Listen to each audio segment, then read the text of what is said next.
A man and a young teenage boy checked into a hotel and were shown to their room.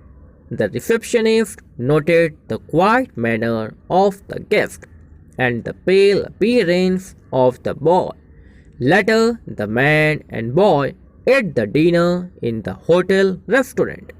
The staff again noticed that the two guests were very quiet and that the boy seemed disinterested in his food. After eating, the boy went to his room and the man went to ask the receptionist to see the manager. The receptionist initially asked if there was a problem with the service or the room and offered to fix things, but the man said that there was no problem of the sort and repeated his request.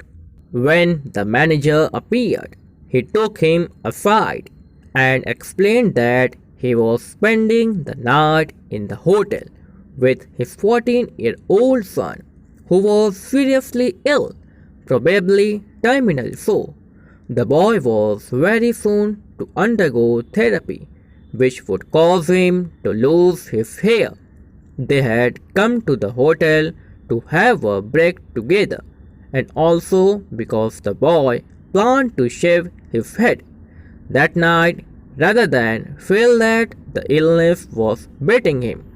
The father said that he would be shaving his own head too, in support of his son. He asked that staff be respectful when the two of them came to breakfast with their shaved heads.